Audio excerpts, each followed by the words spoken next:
3장에 40세나 되는 이 장애인, 나면서부터 걸어보지 못한 이 사람을 통해서 사람들의 시선을 모았죠. 그러니까 하나님의 목적은 이 사람 병을 고치는 데 목적이 있는 게 아니라 이 사람을 구원하는 데 목적이 있었죠. 예수님도 이 땅에 오셔서 표적을 행하시고 이적을 행하셨는데 이적 자체에는 별 의미가 없어요. 지나가면 끝이잖아요. 그걸 통해서 사람들의 시선을 하나님께로 돌아오게 했죠. 예수님이 누구냐를 관심 갖게 했어요. 왜냐하면 그런 걸 통해서 메시아의 표적을 보여주신 거죠. 그 일은 누구만 할 수 있냐면 하나님이 보내신 그리스도만 할 수 있어요. 메시아만 할 수 있어요. 그래서 그걸 보여주셨고 이제 성령을 보내주셔서 예수 그리스도의 이름으로 성령의 권능을 힘입어서 이 병자를 고칠 수 있고 표적과 기사가 나타날 수 있다. 그런데 그 자체의 의미가 있는 것이 아니라 그걸 통해서 생명을 구원한다. 사람들이 시선이 모아질 때 베드로가 그들에게 말씀을 전했죠. 그랬더니 말씀을 전하지 못하도록 제사장들과 지도자들이 그걸 가로막았어요.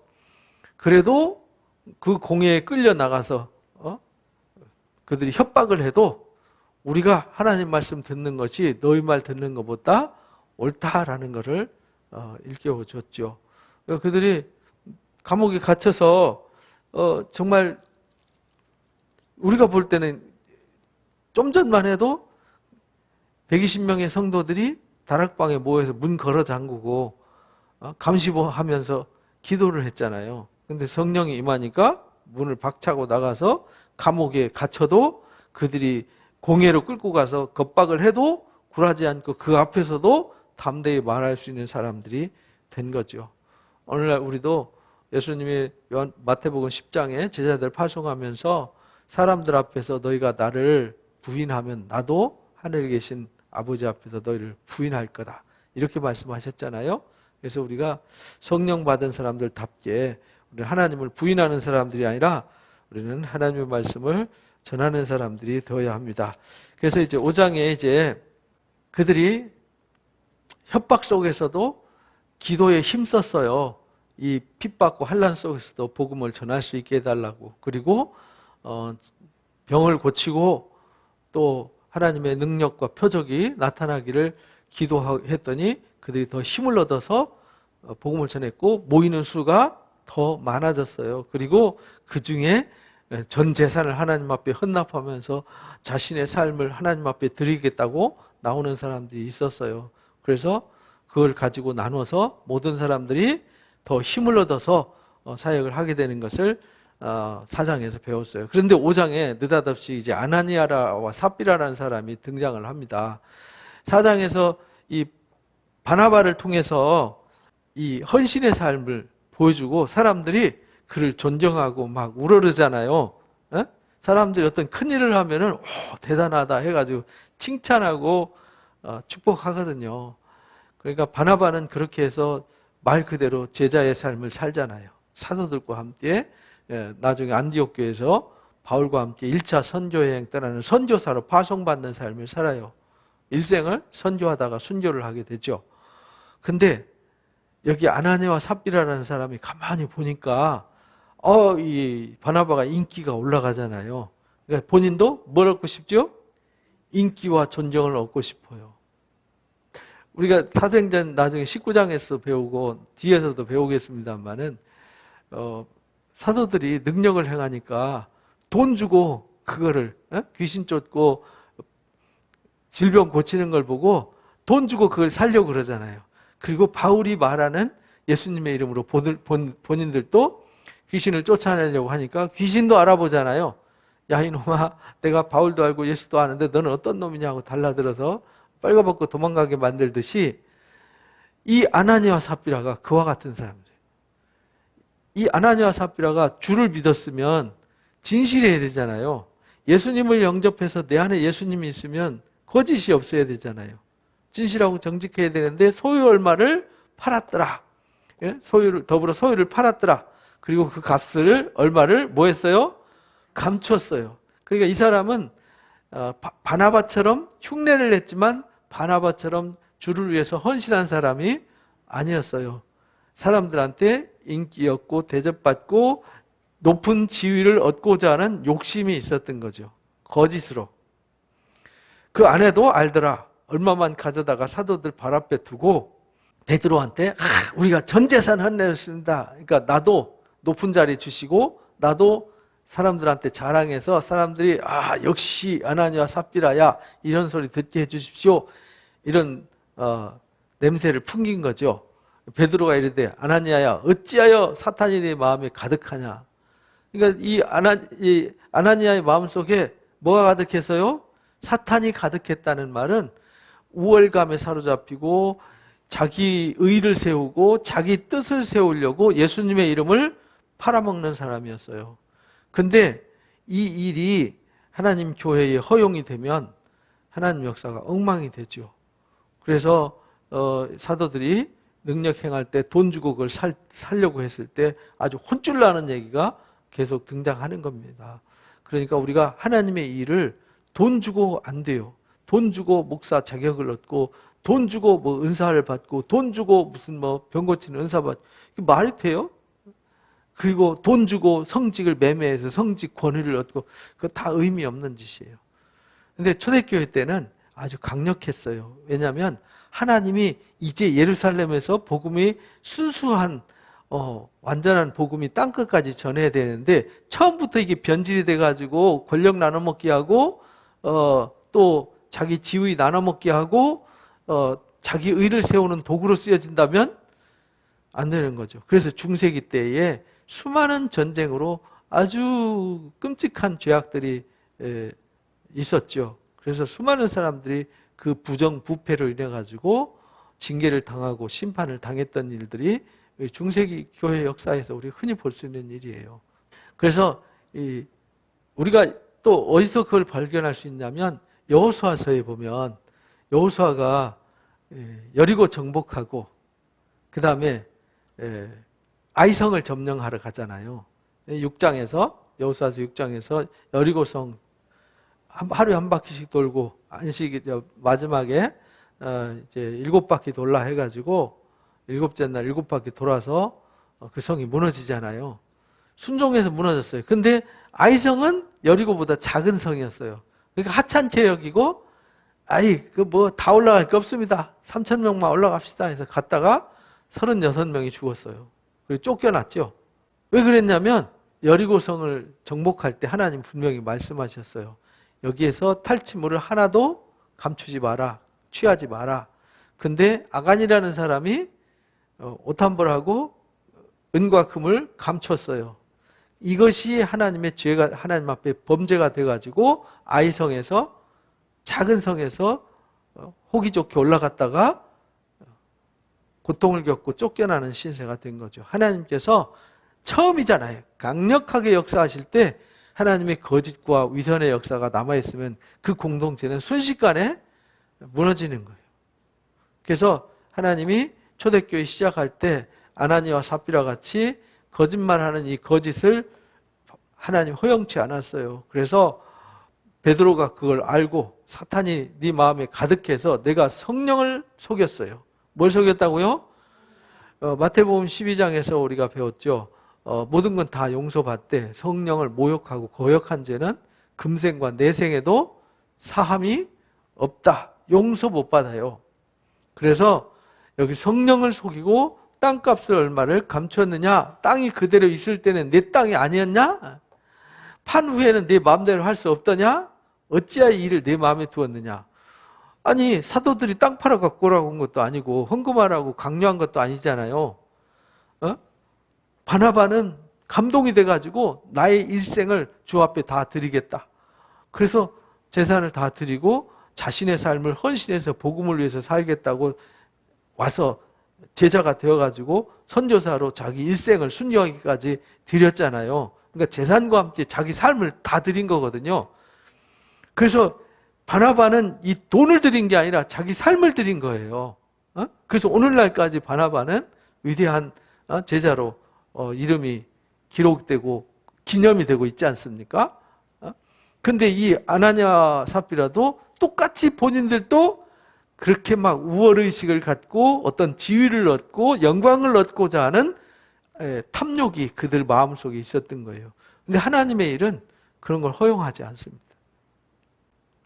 1세기 당시에 막 성령이 강력하게 역사할 때는 성령이 이걸 곤란했어요. 그래가지고 부정하고 불의한 역사가 틈타지 못하도록 하나님이 강력하게 잘라내셨어요. 왜?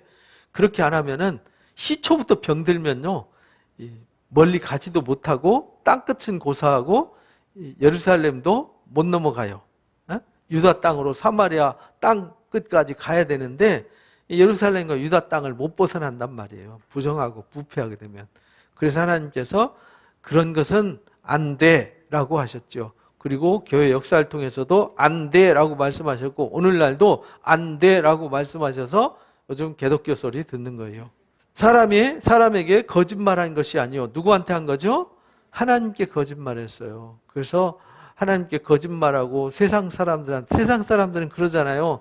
뇌물 주고 속이고 그래서 자기 권력을 얻고 자기 명예와 지위를 얻고 이렇게 하잖아요. 근데 여기 아나니아 삽비라가 그런 썩어빠진 사고방식 가지고 성령을 받겠다고 또 그 성령의 공동체 위에서 어떤 지위를 얻어서 자기 명예를 얻으려고 했단 말이죠. 아나니아가 이 말을 듣고 엎드려져 혼이 떠났더라.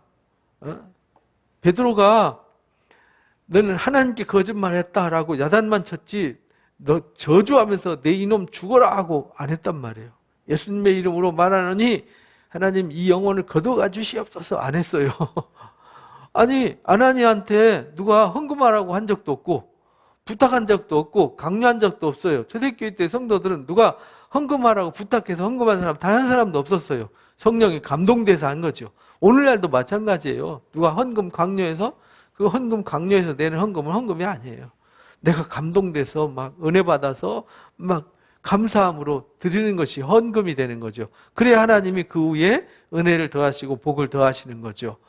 억지로 내는 것은 기뻐하시지 않는다. 사도 바울을 통해서 고린도 후서 8장 9장에 이제 헌금 얘기하면서 가르쳐 주시잖아요. 하나님은 즐겨내는 자, 곧 즐거움으로, 기쁨으로, 감사함으로 내는 걸 받으시는 거지 억지로 내는 거 안 받는다. 그래서 성막 건축할 때에도 광야에서 성막 건축할 때 출애굽기 25장과 34장, 5장, 35장, 36장에 보면 그러잖아요. 즐겨내는 자에게 받아라. 억지로 내는 걸 받지 마라. 하나님은 억지로 내는 것으로 성막 짓는 것을 원하지 않으세요. 왜냐하면 성막이 백성들의 마음으로 지어지기를 원하셨거든요. 그러니까 하나님의 역사는 우리 마음으로 이루어지는 것이지 어떤 외형적인 것으로 되는 역사가 아니라는 겁니다. 억지로 해가지고 그 결국은 억지로 눈치 봐가지고 남이 하니까 남이 띄워져가지고 하면요 결국은 그 사람 불행하게 되는 거 여러분 주변에서 많이 보잖아요. 저도 그런 거 많이 봤어요. 교회 생활하면서 목회하기 전에도 청년 때도 봤고 또 목회하면서도 막 헌금 많이 하고 막 봉사 많이 하고 막 그래서 막 자기 꿈이 뭐 장로가 되고 막 그러니까 장로 안 시켜줬다고 삐지고 그래 안 시켜주니까 딴 교회 가더라고요. 그게서 장로 시켜 확 해서 헌금 많이 하면서 막 장로 시켜달라고 하는데 안 시켜주니까 또 삐져갖고 또 딴 데 가고 그런 건요 하나님의 일이 아니라는 거예요. 직분을 주는 것은 성직 매매하는 게 아니거든요. 자기 명예를 장로는 명예직이 아니에요. 봉사직이죠. 목사도 봉사직이지 명예직이 아니란 말이에요. 가문의 영광이라고 가문의 명예라고 이런 말 쓰면 안 돼요. 그거는 세상 사람들이 쓰는 거지. 그건요 정말 주님을 위해서 낮아져서 자신을 하나님 앞에 바나바처럼 드리는 것이지 자기 명예와 권력을 위해서 내가 이 집안의 권사가 돼서 우리 집안의 권사 집안을 내 목사 집안을 만들고 뭐 장로 집안을 만들고 그렇게 되면 아나니아 삽비라가 되는 거예요. 그렇게 되면 안 되고요. 그냥 겸손하게 섬기면 주어지는 거예요. 하나님이 그렇게 높여주시는 거죠. 내가 높아지는 게 아니라 주님이 높여주시는 거예요. 바나바가 높여달라고 했어요? 바울이 자기 높여달라고 했어요? 땅바닥에 낮아져서 정말 죽기까지 복종했잖아요. 예수님처럼. 베드로가 그랬잖아요. 십자가 거꾸로 지고 가기까지 순종했잖아요. 그랬더니 지금 모든 이름 위에 뛰어나게 하셨잖아요. 예수님 이름도 모든 이름 위에 뛰어나게 하셨잖아요. 그러니까 우리가 억지로 높아져야지 하고 그 벌레 목 휘둘듯이 이렇게 올라가면 안 돼요. 그거 하나님 앞에 악한 일이란 말이죠. 그랬더니 하나님이 책망했더니 바로 하나님이 데려가셔 버렸어요. 왜?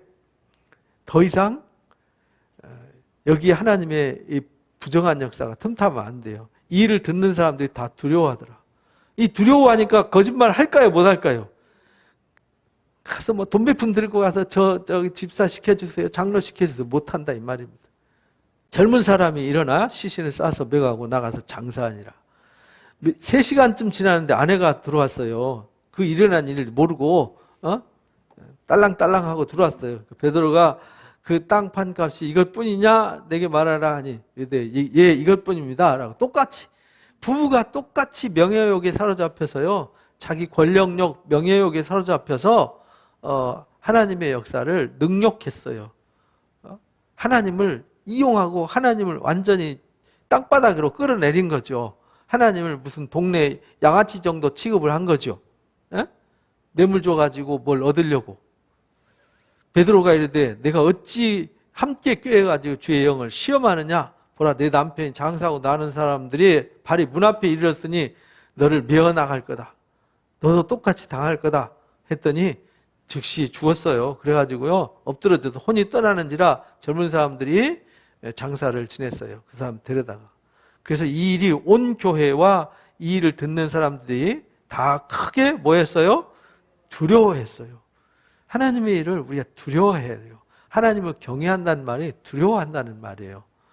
그래서 우리가 하나님을 두려워하는 마음이 있어야 되는데 하나님을 두려워하는 마음이 있으면 죄를 지을까요? 못 지을까요? 못 짓죠. 하나님을 속일 수 있을까요? 못 속일까요? 못 속여요. 하나님을 속일 수 없습니다. 근데 지금은 속여도 놔두세요. 왜 그러냐면 계시록에 보니까 요한계시록 22장 끝에 보면요. 이 말씀은 반드시 속히 되어진다 그랬잖아요. 예언의 말씀을 지키는 자는 복이 있다라고 말씀하시면서 이 예언의 말씀을 인봉하지 말라 때가 가까우니라. 불의를 행하는 자는 그대로 불의를 행하고 더러운 자는 그대로 더럽고 의로운 자는 그대로 의를 행하고 거룩한 자는 그대로 거룩하게 하라. 보라 내가 속히 오리니 내가 줄 상이 내게 있어 각 사람이 뭐한 대로요? 행한 대로. 그래서요 지금은 그때는 강력하게 해서 막 징계를 해서 심판을 했지만 지금은 놔둬요. 그 위에 뭐하냐? 숯불을 쌓아두는 거예요. 그래서 마지막 주님 오실 때 행한 대로 갚아주시는 거예요. 그래서 우리는요 반드시 행한 대로 보응을 받습니다. 우리가 로마서 2장에서도 배웠죠. 로마서 2장에서도 사람들이 아무리 나 잘났네 너 잘났네 하고 남 평가하고 판단하는데 우리는 판단하고 심판하는 자가 아니라는 거죠. 하나님이 각 사람에게 행한 대로 보응하신다라고 2장 5절에 가르쳐 주셨어요. 그래서 다만 내 고집과 회개치 않은 마음을 따라서 진노의 날 하나님의 의로운 심판에 나타나는 그날에 이 말 진노를 내게 뭐하고 있어요? 쌓고 있어요. 그러니까 하나님이 아무 말씀 안 하신다고 겁없이 배내밀고 문제 만들면 안 된다는 거예요. 반드시 대가를 지불해요. 하나님은 내가 죄를 지으면요 죄의 대가는 반드시 주세요. 용서는 해주시지만 대가는 지불해야 돼요. 참고 선을 행하여 영광과 존귀와 썩지 아니함을 구하는 자에게는 영생으로 하시고 당을 지어 진리를 따르지 않고 불의를 따르는 자에게는 진노로 하신다. 악을 행하는 각 사람의 영에는 환난과 곤고가 따르게 되는 거죠. 먼저는 유대인에게 헬라인이다. 선을 행하는 각 사람에게 영광과 존귀와 평강이 있어요. 먼저는 유대인과 헬라인에게다. 씹는 대로 거두는 거죠. 오늘날 예수 믿는다고 하나님이 눈 감고 지나가지는 않으세요. 죄 지으면요 그만큼 곤고와 환난이 다가오게 돼 있어요. 그래서 사는 게 힘든 거예요. 죄 짓고 살면요 불의를 행하고 악을 행하고 살면은 반드시 대가를 지불하게 돼 있어요. 그러니까 하나님을 우리가 뭐 해야 돼요? 두려워하고 경외해야 된다라는 걸 잊어버리면 안 됩니다. 그래서 온 교회가 이것 때문에 크게 두려워해서 함부로 못했어요. 함부로. 우리나라 교회가 처음 세워졌을 때 또 그런 일이 있었어요. 함부로 거짓으로 막 교회를 공격하고 이런 사람들이 아주 혼나는 일들이 많이 있었어요. 근데 지금은 놔두시는 이유는 다 이유가 있는 거예요. 나중에 아주 곱빼기로 갚아요. 그러니까 우리가 하나님을 잡신처럼 생각하면 안 된다는 겁니다. 하나님은 크고 두려우신 하나님이라는 걸 잊어버리면 안 된다. 그래서 하나님 앞에서는 정직하고 공의롭고 진실해야 된다. 이걸 잊어버리면 안 됩니다. 사도들의 손을 통하여 민간의 표적과 기사가 많이 일어나더라. 그러니까 막 성령이 뜨겁게 역사하는데 거기에 거짓의 역사가 들어오니까 강력한 불길이 있는 곳에 어둠이 들어올 수가 없는 거죠. 그죠? 그래서 아나니아 삽비라가 어둠을 끌고 들어오려다가 하나님이 강력한 징계로 막으신 거죠. 그래서 표적과 기사가 많이 일어나면 믿는 자들이 다 마음을 갖춰야 솔로몬 행각에 모였더라. 그러니까 이 사도들이 처음에는 방언 역사 때문에 방언으로 설교하는 거 듣고 사람들이 모여들었고, 두 번째는 솔로몬 미문에, 성전 미문에 40년 동안 걷지 못한 이 사람을 치유하기 위해서 수많은 사람이 모여들게 하고, 이번에 세 번째는 여기 이제 민간의 표적과 기사를 많이 행하고 아나니아 삽비라 사건 때문에 다들 이거 뭐지 하고 놀래서 있을 때 사람들이 솔로몬이라고 솔로몬 행각이 뭐냐면, 경복궁 혹시 가보셨나요? 경복궁 안에 들어가면 기둥들, 주랑들 쫙 서 있죠? 거기가 어디냐면 행각이에요. 그럼 기둥에 이렇게 기대가지고 서서 대화를 하는 거죠. 이렇게 그늘지고, 기둥을 기대고 기둥 사이에 사람들이 옹기종기 모여가지고 대화를 하잖아요. 그게 행각이에요. 사람들이 교제하는 곳이란 말이에요. 여기도 솔로몬 행각도 그랬어요. 그 기둥도 쭉쭉 뻗은 기둥으로 쫙 세워져 있는 거기에 사람들이 모여들었어요. 그 나머지는 감히 그들과 상종하는 사람이 없으나 백성이 칭송하더라. 함부로 못했어요. 왜? 아나니아 삽비라 사건 봤어요. 그리고 민간의 표적과 기사를 행하니까 사람들이 야 이거 뭐냐 이래가지고 함부로 상종을 못하더라. 왜냐하면 막 끌어내리고 잡아서 막 이 사장에서 그랬잖아요. 불러다가 겁박하고 이랬는데 사람들이 상종하는 사람이 없으나 백성이 칭송을 받더라. 칭송하더라. 그래서 2장에서 그랬잖아요. 믿는 자들이 서로 나누고 기도하고 섬기면서 백성들한테 칭송을 받을 때 믿는 무리가 막 더 많아졌더라. 이렇게 말씀하셨잖아요. 믿고 죽게 나오는 자, 그래서 더 많아졌어요. 백성에게 칭송받는 신앙. 그래서 우리가 가정에서, 일터에서 뭘 받는 사람이 돼야 되죠? 칭송받는 사람. 역시 믿는 사람들은 달라. 역시 저 사람들은, 그리스도인들은 달라. 이런 소리를 들어야 구원의 숫자가 우리를 통해서 주께 돌아오게 되는 것이죠. 믿고 주께 나오는 자가 많았더라. 남녀의 큰 무리더라. 심지어 병든 사람을 메고 왔더니 거리에 나가 침대와 요 위에 누이고, 베드로가 지나갈 때 그림자라도 덮일까, 이 그림자라도 덮일까 바란다는 것은 사도를 만나 이거 하늘의 별 따기였다는 거죠. 그만큼 어려웠다는 거예요. 왜? 막 사람들이 밀려드니까. 그래서 막 갖다 놔놓고 막 사람들 틈바구니 삐집고 못 가니까 놔두면은 베드로 지나가다가 그림자라도 지나가면 혹시 고쳐질까? 야, 이 대단한 믿음이죠. 마치 혈우병 앓던 여인이 예수님 옷자락만 만져도 낫겠다라는 그런 마음으로 만졌을 때 병고침 받듯이 지금 그런 마음인 거죠. 그래서 예수님이 제자들 파송하면서 뭐라고 그랬냐면, 너희를 영접하는 것은 너희 영접하는 게 아니야. 너희를 보낸 나를 영접하는 거야. 나를 영접하는 것은 나를 보내신 아버지를 영접하는 거야. 이렇게 말씀하셨어요. 그래서 여기 이 베드로를 바라본 건 베드로의 능력이 아니에요. 베드로를 보낸 주님의 은혜가 나타나기를 바란 거죠. 예루살렘 부근에 수많은 사람이 모여 병든 사람과 더러운 귀신에게 괴로움받는 사람들 데리고 와서 다 나음을 얻으니라. 놀랍도록 역사된 거죠. 그러니까 막 소문에 막 꼬리를 물고 사람들이 몰려오게 되는 거죠. 그랬더니 또 문제가 생기죠. 대제사장과 함께 있는 사두개인 당파가 다 마음에 시기가 가득했더라. 계속 지금 태클 거는 거죠. 예수님도 막 강력하게 역사할 때 태클 걸어가지고 가로막았을 때 하나님께서 그들의 악한 손길을 막아주셨듯이 여기서도 이제 이들이 시기로 막 이들을 잡았어요. 잡아다가 어디다 두죠? 감옥에다 집어넣어 버렸어요.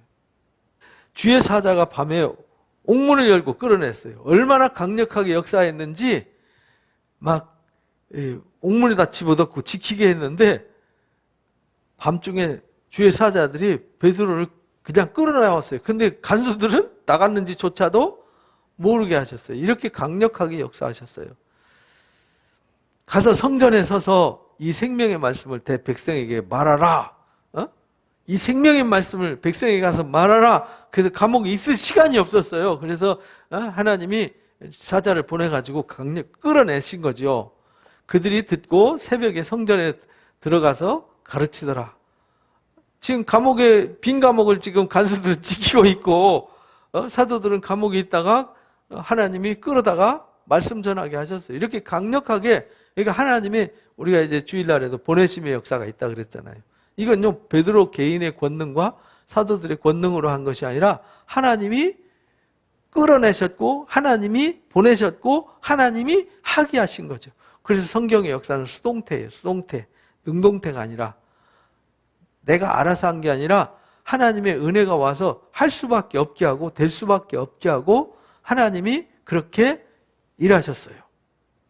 그래서 성전에 들어가서 가르치더니 대제사장과 그 함께 있는 사람들이 와서 공회와 이스라엘 족속의 원로들을 다 불러 모았어요. 공회를 소집하고요, 원로들 다 소집했어요. 그리고 사람을 오게 보내어 사도들 잡아오라. 이거 막 사람들이 하는데 저 뭐지? 분명히 감옥에다 집어넣었는데 또 뭔 일이야? 야, 그래서 감옥에 있는 애들 데리고 와. 얘네들 또 혼내줘가지고 저거 못하게 해야 돼. 해가지고 감옥에 보냈더니 부하들이 가서 옥에 가니까 사도들이 없어요. 빈 감옥이에요. 이제 우리가 보니 옥은 든든히 잠겨 있고 옥문은 잠겨 있는데 누구도 옥문 열어준 적이 없는데 지키는 사람들이 문에 서 있으되 문을 열고 보니까 아무도 없습니다. 성전 맡은 자와 제사장들이 이 말 듣고 의혹하여 이 일이 어떻게 된 거냐? 아니, 어떻게 된 거지? 누가 내보낸 거야? 범인 누구야? 누가 문 열어줬어? 이렇게 되는 거죠. 아니, 우리 아무도 문 열어주고 문이 꾹꾹 잠겨 있었다. 사람들이 와서 알리되 보소서 옥에 가뒀던 사람들이 보니까 성전에 서서 백성을 가르치더이다. 이제 보고를 하는 거죠. 아니, 분명히 우리가 가둬놨는데 이거 어떻게 된 거냐? 그랬더니 아니, 보니까 저기서 말씀 가르치고 있던데요. 성전 맡은 자가 부하들과 같이 가서 그들을 잡아왔어요. 아주 거기 가서 다시 잡아왔어요. 사장에서도 잡혀왔다가 겁박했는데 야 이놈들아, 내가 하나님 앞에서 너희 말 듣는 거와 하나님 말씀 듣는 거 어떤 게 옳은지 판단하라 이놈들아. 이래가지고 야단치고 가서 기도했더니 하나님 더 강력하게 역사해서 더 많은 믿는 무리가 모여들게 했잖아요. 여기서 또 이제 그렇게 강력하게 막 옥에 있을 시간 없어서 끌어다가 하나님 말씀 전하게 했는데 또 다시 잡혀가는 거예요. 잡았으나 강제로 못했어요. 잡아가면서 야, 그냥 저 제사장들이 오래 빨리 와 하면서 끌고 간 거죠. 강제로 막 새우랑 채워가지고 야 이놈들 뭐하는 놈들이야 하고 막 쥐어 패고 못했다 이 말이죠. 왜? 이 지금 수많은 백성들이 막 물듯이 밀려와가지고 눈 동그랗게 뜨고 있는데 못하죠. 강제로 못한 백성들이 돌로 칠까? 잘못하면 저놈 잡아라 해가지고 이제 혼날까 봐서 못했어요. 그들을 끌어다가 공회 앞에 세우니 대제사장이 묻습니다. 우리가 예수의 이름으로 가르치지 말라고 언급했는데 지금 뭐 하는 거야? 라고 이제 야단을 치는 거죠. 너희가 너희 가르침을 예루살렘에 가득하게 하니 이 사람의 피를 우리에게로 돌리고자 함이로다. 너희가 죽으려고 환장했냐? 이 말이에요. 너희가 죽어도 이거는 너희 책임이야 이 말이거든요. 너희가 하지 말라는데 너희들이 법을 어기고 명령을 어기고 너희가 너희 가르침을 예루살렘에 가득하게 했으니까 이 사람들 미혹하고 혼란스럽게 했으니까 너희들이 죽을 수도 있어, 이런 말이거든요. 베드로와 사도들이 대답합니다. 사람보다 하나님께 순종하는 것이 마땅하니라 라고 4장에서 잡혀갔을 때 똑같이 너희들한테 순종하는 것보다 하나님께 순종하는 게 맞는 거야 라고 말합니다. 그래서 우리도 오늘 살아가면서 사람에게 순종하면 안 돼요. 우리는 사람께 순종하는 사람이 아니잖아요. 왜냐하면 사람은 잘못할 수 있잖아요. 실수할 수 있잖아요. 그러나 하나님의 말씀은 실수가 없어요. 그래서 하나님 말씀을 순종하면 돼요. 근데 사람께 순종한다고 사람이 하는 게 하나님 말씀이라고 또 따라가가지고 이단돼 버리잖아요. 그래서 하나님의 역사는 사람 말 순종하라고 한 적 없어요. 하나님의 말씀, 사도들이 말씀을 전할 때 순종한 거지, 선지자들이 말씀을 전할 때 순종하라는 거지, 자기 뜻과 자기 생각을 말할 때 순종하라는 게 아니었거든요. 자기 종 부려먹듯이 부려먹는 거 순종하라고 한 게 아니단 말이에요. 근데 오늘날 기독교 지도자들이 자기 사적인 일을 심부름시키면서 순종해. 그래서 최근에 뭐 뉴스에 성폭행 사건 많이 나오잖아요.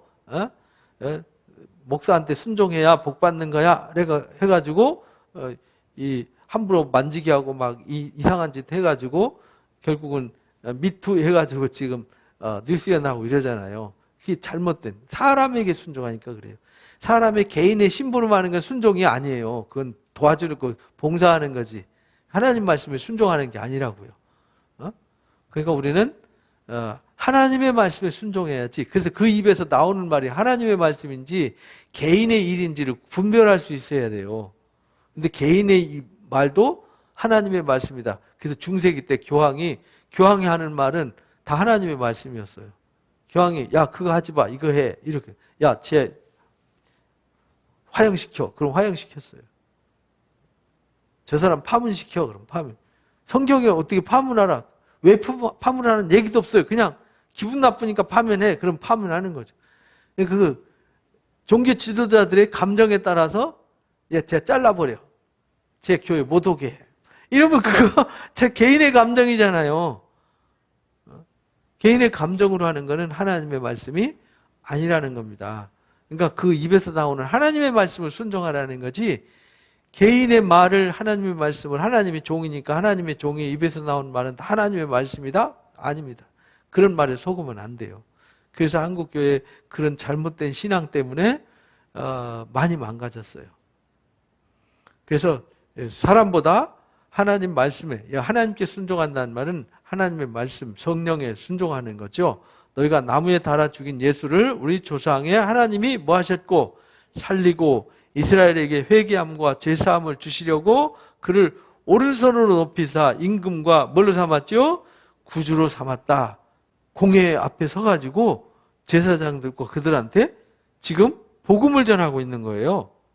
너희가 죽인 예수님을 살리셔서 회개함을 주시려고 오른손을 높이셔서 구주 삼은 거 아니냐? 우린 이 일의 증인이요. 하나님이 자기에게 순종하는 사람들에게 주신 성령도 그렇다. 지금 우리가 성령을 힘입어서 하는데 우리가 전하는 그 일이 성경에 예언된 그가 와서 말씀을 이루셨고 이루신 이 부활의 복음, 십자가의 복음을 너희한테 전하는 거다. 이를 믿으면 너희가 구원을 받는다는 이 구원의 복음을 전하는 거다. 그러니까 너희가 믿고 회개하라. 이런 거잖아요. 그들이 듣고 크게 노했더라. 사도들을 없애고자 했더라. 크게 노해가지고요. 그러니까 이 사도들은요, 가서 다른 거 안 전했어요. 왜 그러냐면 이라고 막 논리적으로 설명 안 해요. 그냥 너희가 못 박아 죽인 예수님을 하나님이 살리셨어. 그리고 그를 구주로 삼으셨어. 누구든지 그를 믿으면 회개하고 그를 믿으면 죄사함을 받게 하셨어. 그리고 우리가 그 일을 전파하는 거야. 지금 성령이 우리를 주장해서 하는 일도 그 일이야. 그러니까 너희가 믿고 회개하고 구주를 믿어. 그럼 너희도 구원받을 수 있어. 라고 외치는 거죠. 우리가 복음 전할 때도 복잡하게 외칠 거 없어요. 단순하게 명료하게 가르쳐줘야 돼요. 왜? 이 말씀에는 능력이 있어요. 복음에는 복음 자체의 능력이 있는 거예요. 내가 설득력이 있는 게 아니라 복음 자체의 능력이 있어요. 그래서 누구를 만나든지 복음을 명확하게 전해줘야 돼요. 왜 예수를 믿어야 되는지, 예수님의 십자가를 왜 우리가 중요하게 여겨야 되는지, 예수 믿음으로 부활을 이룬다는 이 부활의 복음이 무엇인지를 가르쳐 줘야 되는 거예요. 그거를 알게 하는 게 성령의 역사예요. 바리새인 가말리엘은 율법 교사였어요. 이 당시에 율법 교사들이 있었는데 샴마이 학파와 힐렐 학파가 있었는데, 이 힐렐 학파에 아주 이 훌륭한 랍비 그 중에 이제 훌륭한 선생이 가말리엘이었어요. 이 가말리엘의 제자가 누구냐면, 수제자가 누구냐면 바울이에요. 사울. 당시에 그 당시에 바리새인들한테 굉장히 존경받는 율법 최고의 선생님이었어요.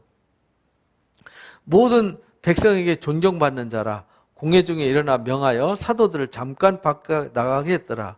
그러니까 이 가말리엘은 가만히 보니까 율법 교사니까 성경을 연구하는 사람이잖아요.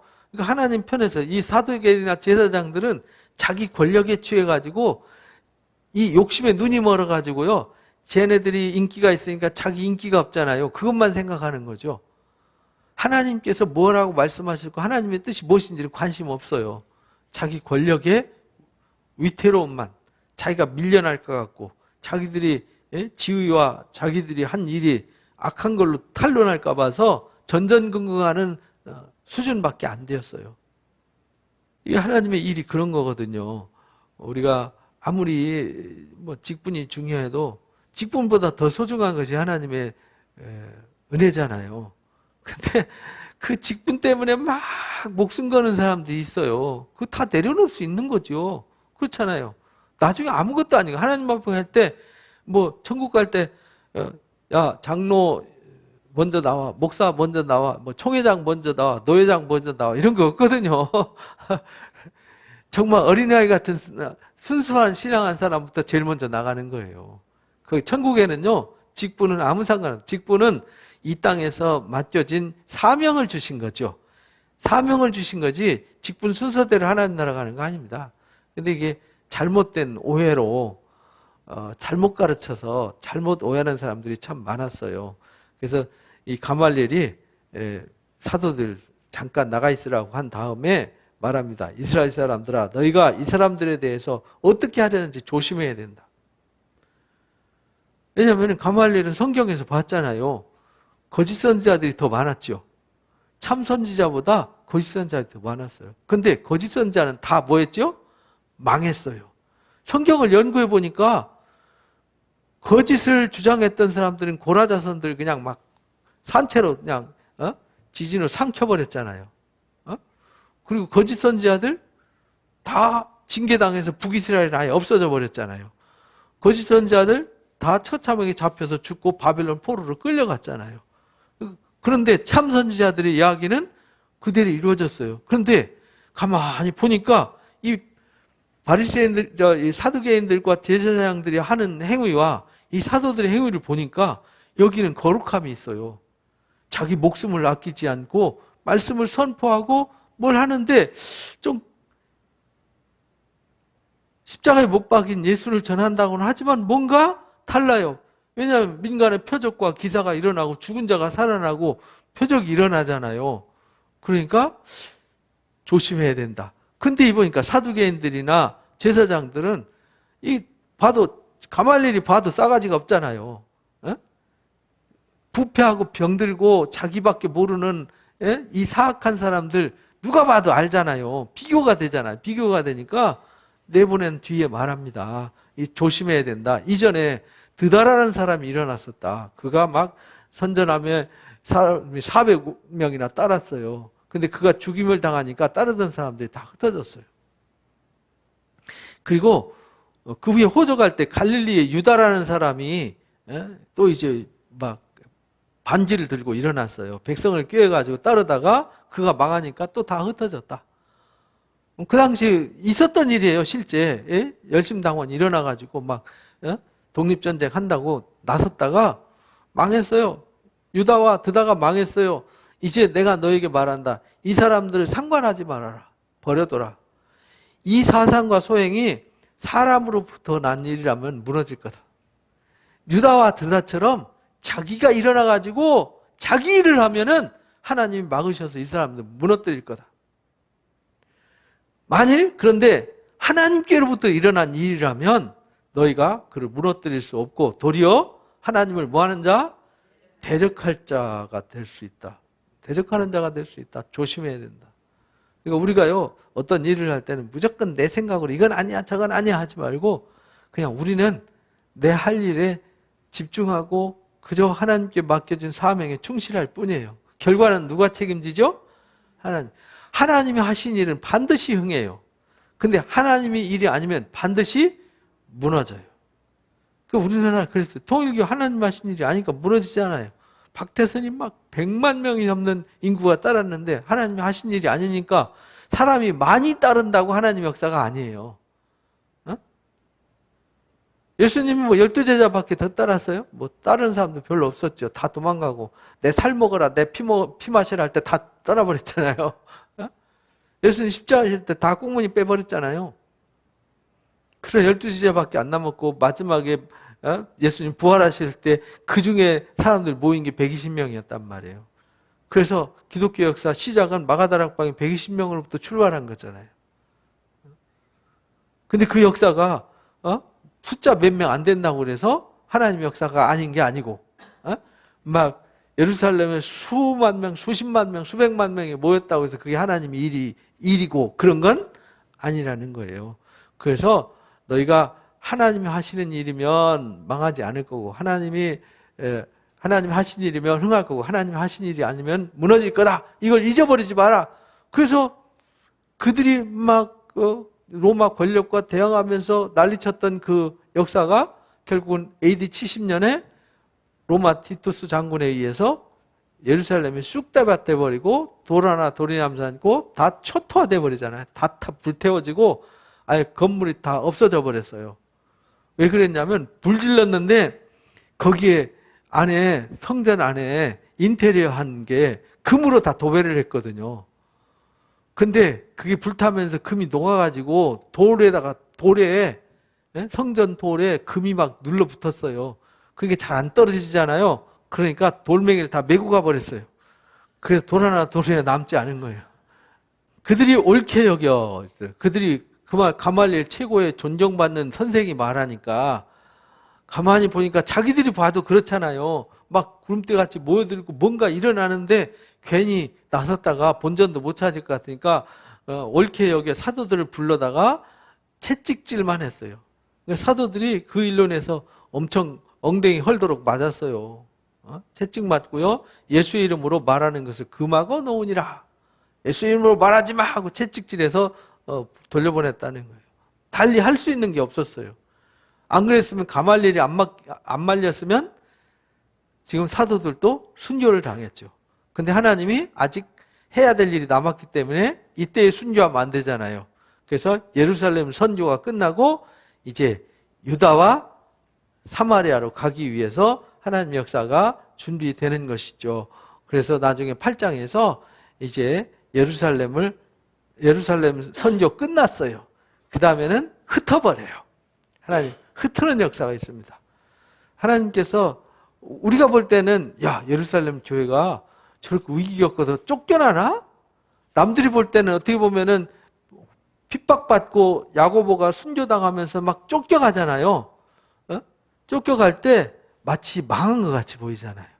근데 하나님의 눈에는 망하는 게 아니라 야 거기서 사명 다 했으니까 나가! 그래가지고 채찍으로 투질러가지고 땅끝까지 흩어버리셨어요. 하나님의 일은 모여서 오물오물 하라고 부르신 게 아니라 부르신 다음에 뭐 한다고요? 나가라 하는 거다. 그래서 이번 주일날 말씀 들었잖아요. 보내심의 역사가 보내신 자를 믿는 것이 하나님의 일이지만 우리도 보내신 자를 믿고 세상에 뭐 해야 돼요? 보내신 자가 돼야 된다. 이걸 이제 우리가 나눈 거예요. 그래서 예수의 이름으로 말하는 것을 금하고 놓으니 사도들은 그 이름을 위하여 능력받는 일에 합당한 자를 여기심을 뭐 했어요? 기뻐했더라. 오히려 매맞는 것을 기뻐했어요. 엉덩이 헐도록 맞으면서 내가 이거 맞으려고 여기까지 왔나? 내가 예수 따르는 예수 제자 되는 거 이렇게 막 처참하게 끌려와서 이렇게 얻어 터지고 고난당하려고 내가 했나? 이렇게 하는 사람 아무도 없었어요. 오히려 그래, 주님이 의를 위해서 핍박받는 자가 복이 있다고 하셨지 라는 말씀이 기억나서 내가 복음을 위해서 핍박받고 고난당하는 걸 오히려 기뻐하고 매맞고 나와서 또 나가서 복음을 전하더라는 거예요. 그들이 날마다 성전에 있든지 집에 있든지 예수는 그리스도라고 가르치기와 전도하기를 뭐하지 않았어요? 그치지 않았더라. 날마다 성전에 있든지 집에 있든지. 이러니까 여기 또 성전을, 교회 예배당을 성전으로 착각해가지고 맨날 예배당과 집에서 막 이렇게 말하는데, 여기서 말하는 성전은 예루살렘 교회가 그 당시에는 모이는 장소가 성전이었어요.